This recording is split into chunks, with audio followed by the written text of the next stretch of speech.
What is up, everyone? Welcome to the show where I talk about games. Today, I'm going to be talking about Crash Bandicoot 2.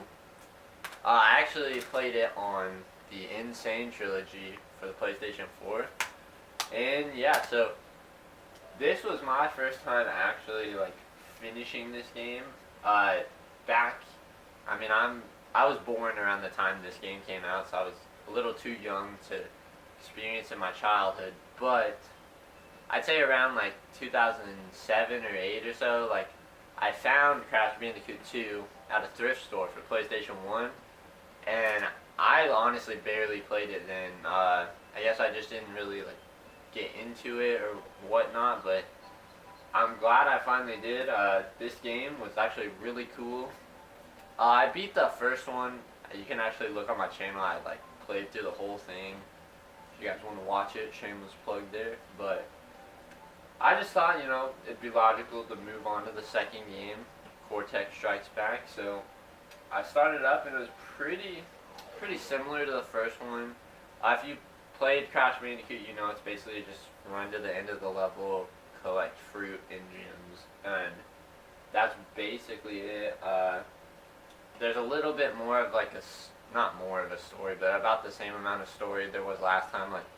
You're basically Crash, and the evil guy, Dr. Neo Cortex, wants you to collect these gems for him to power up his space station. Oh shit. And it's just overall, the story kind of takes a backseat, but the best part about the game is definitely the gameplay.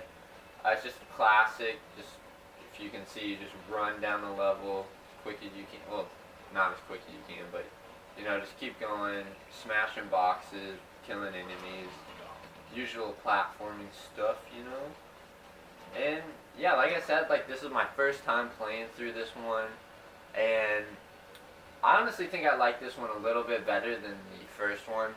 The first one I also played on the N-Sane Trilogy for PlayStation 4, and it was really fucking hard, not gonna lie. That game really made me struggle, but this one I'd say isn't as hard.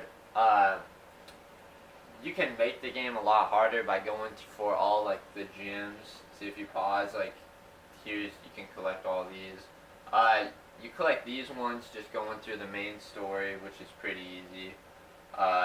These ones I think are for breaking every box, and then these ones are special.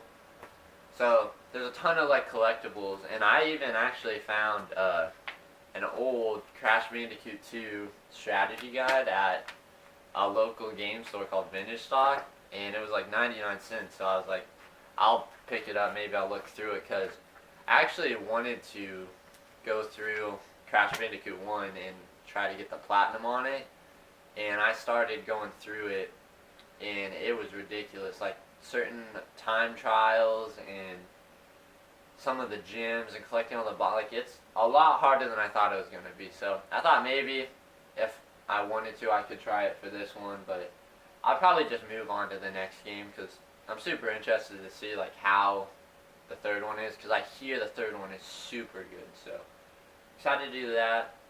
What else can I say about this? I mean, the bosses were pretty good in this one too. You play through 5 normal levels like this, and usually one of them you're riding on an animal, and that's pretty cool. But to get on stuff like this, and this is kind of new. In the last one, in Crash Bandicoot 1, you actually got to ride on the back of a warthog, I think, and that was cool. But they didn't have anything like this in the first one, so that's pretty sweet. And then, like I said, you beat the 5 levels, and then you go to a boss.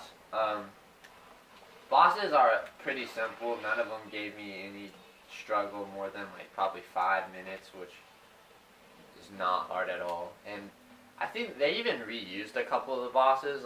Ripperoo is the first one in this one, and I think he was the first one in Crash Bandicoot 1. And yeah, they just reused him. Some of the characters return. Crash now has a sister named Coco, which I don't know what happened to the girl in the first game. I guess she's just gone, but I like Coco. Her voice actor in this game, I don't know. I really like the voice actor. Just the way it sounds and stuff is really good to me. But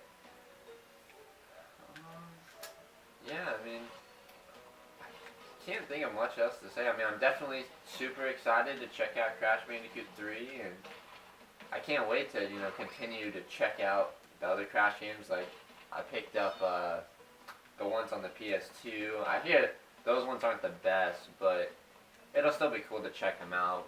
And I also have like Crash Team Racing and Crash Bash. I hear Crash Bash isn't that great either, but yeah. So if you guys enjoyed watching, definitely like, comment, and subscribe. I'm gonna try and do more of these videos where just like whenever I beat a game or I'm playing a game, I just kind of talk about it, give my thoughts on it and stuff. So yeah, I hope you guys enjoyed. Thanks for watching.